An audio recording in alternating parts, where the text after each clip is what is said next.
Well, hello, and hi, everyone, and welcome to the Scrappy Piano Teacher Podcast. If you are new here, welcome. My name is Jacqueline Rosick. You can call me Jackie, and this podcast is for music teachers who want real, honest conversation about teaching, running a studio, and making space for both creativity and sustainability.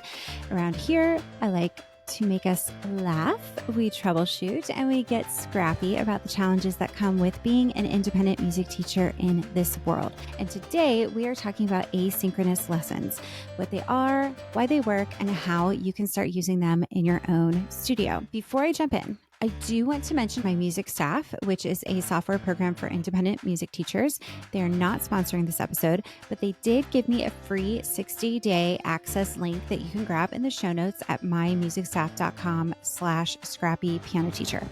If you don't use My Music Staff, no worries at all. You do not have to. If you use another software program that you absolutely love, then that's fine. Keep using it. But there are other ways that you can set up asynchronous lessons without it. So let's start with the basics. Asynchronous. What a fancy word, right? All that it means is just quote unquote, not at the same time. So in music teaching, it's simply a short recorded lesson that your student can watch and use later instead of meeting live. And here's the funny part. You might already be doing this without realizing there's a name for it. I stumbled into asynchronous lessons a few years ago after we were back from the pandemic. We had one of those super icy weeks that hit us here in Cincinnati, Ohio, and I really didn't want to do online lessons. I just was like, please, I don't want to do this. And you know what? They didn't want to do it either. They wanted to enjoy having their snow day. They didn't want to come in and, do an online lesson. It was pretty safe to assume at that time that we were all pretty done with Zoom lessons. So I said to one of the moms, would you just like me to record a mini lesson that your daughter can watch when it works for her? And of course, she was all like, that would be amazing. Please, please, please. And so I decided to try it with my entire day of students. And it worked so well that I ended up doing it for the rest of the week. What surprised me was how many students preferred it. So that week, I did give them a choice. And out of about 40 students, 35 chose asynchronous lessons, while only a few wanted the live online. So that was a big aha moment for me. And it even worked with my group classes. Instead of stressing about how to run group lessons online, I just recorded one short asynchronous lesson for the entire group. So that was kind of a win. One quick recorded video sent to everyone. And everyone came back the next week prepared. We had no tech issues, no juggling schedules, can you put your camera here? Can you put it more on there? We didn't have to deal with any of that. So it was just beautiful and wonderful. And that's how I first got started. And now asynchronous lessons are one of my favorite backup tools. Okay, so why even bother with asynchronous lessons? Well, the great thing about them, like I mentioned before, they give you a backup plan that doesn't involve endless rescheduling. They help students keep momentum when life gets busy. So, those sports seasons when for the next 5 weeks, your student can't come to their regular time and you don't have another slot unless you create one, therefore sacrificing something super important for yourself to accommodate the student. Asynchronous lessons also avoids tech frustration. So you don't have to worry about lagging, connections, can you hear me, mute yourself, all that stuff. Asynchronous lessons are also short and to the point. I have learned that 15 minutes is the magic number for my students, so I try to keep it around that time. So I like to use these two different ways in my studio. The first one is if I get a heads up that a student is going to miss a week and they really, really need a lesson, or they're going to miss a whole chunk of weeks, like I was talking before with sports or theater or, whatever, stuff comes up, I will record a short 15-minute lesson just for them. I will walk through their notes. I will give new assignments. I will ask for a couple of recordings back. Not always. Sometimes I do, sometimes I don't. They watch it on their own schedule and we follow up the next week. Another way that I use asynchronous lessons, and this is kind of a new thing for me, but I'm really excited about it for this year, is I have been building a small library of lessons I can use anytime. So these cover topics I don't usually have time for. Music history or composers. I even plan on doing an improv lesson, composition, seasonal ideas, that kind of thing. I plan on saving these for snow days or weeks, extended periods of time when a student can't come and I can't be flexible and reschedule them. Let's say that maybe a horrible situation arises and I use my 2 flex weeks that I already have scheduled and I need to have another week and I really don't want to credit it. So these work really, really well for when I need to send something out quickly and make sure that the parents are getting the most bang for their buck and the students are still getting a quality lesson. Here's how it looks in practice. This is how I like to set up my asynchronous lessons. First, I create a Zoom meeting with just me, myself, and I. I share my screen to pull up my music staff lesson notes, a picture of their music, or even a Canva keyboard. Sometimes I'll just open up Canva and I'll just plug a keyboard in there so that I can show them what to do on the shared screen. I'll annotate on the screen if I want to point something out. If I need to demonstrate on the piano, I'll just switch my camera, but I try to keep it as easy as possible. I'll even sometimes refer to YouTube videos that the students can watch. So instead of me having to get on the piano and demonstrate, for example, a scale, I will just find somebody who's already done that and I will just link that YouTube video there. So that prevents me from recording even more that I don't already need to do.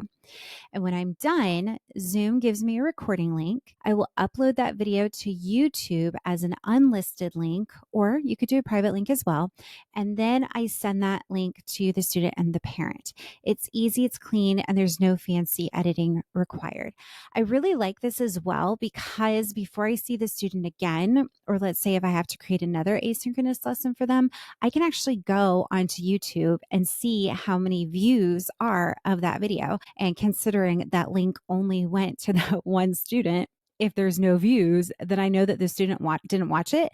And I actually tell my family, it's like, look, if you don't end up watching it, that's on you. But that means that I'm not going to record another one. So example, this girl that I have, she's going to be starting basketball, and listen to this schedule. It's just ridiculous. So first of all, they don't have their game schedule out yet. I know it's early in the season. It's just September. The season's not even going to be starting until, I don't know. I don't even know when, but I'm getting ready for it. Anyway, they know ahead of time, though, that they're not going to get the schedule until right before the season starts. So that's something right there. But then they've been informed that the practice schedule will be any time and any day, Monday through Friday, either immediately after school or anytime up until 8:00 p.m. I mean, can you imagine every week it just being completely different and not being able to plan? And that's how it's going to look for this girl. And so the mom's been really, really concerned because she really loves piano and she really loves basketball. And they've always been able to make it work every year. And the mom's like, what am I going to do? And so I just said, you know what? If she can come, then she comes. And if she doesn't, we'll do an asynchronous lesson. And the way that I look at it is if I create an asynchronous lesson for her, and let's say she doesn't watch it, and the following week she cannot come to her lesson, well, then I'm not making another asynchronous lesson. That lesson's going to sit there until she does it. And then if she does it, I'll create another one. I hope that's making sense. And I hope that I'm wording that right. But I do give them up front that, if they don't watch it, that's on them. And I do that because I used to get a little annoyed when I would put so much work into things and the students wouldn't even watch it. And I'm like, but this way I just kind of go into it being like, you know what? I did what I did. It's on them now if they're going to finish it. And if they're not going to finish it, fine. But I'm not making a new one. So there you have it. Going back to that, boy, I really got on a little soapbox there. But anyway, I do try to keep everything as independent as possible for the student using what they already have.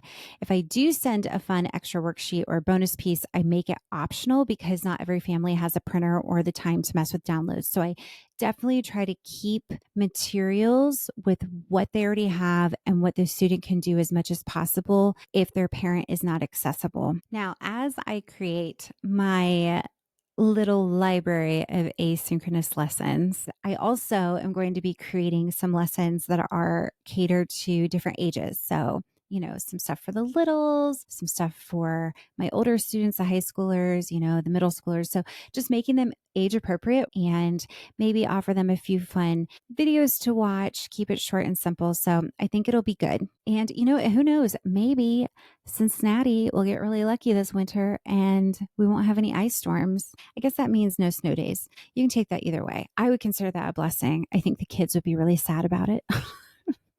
And before I wrap up, I do want to take a moment to acknowledge something. For those of you listening in real time, as in this episode drops on September 15th of 2025, it has been a tough week in the world and everybody knows it. When things feel heavy or extremely divided, it's easy to wonder if what we do as music teachers even matters. And here's what I believe as the truth.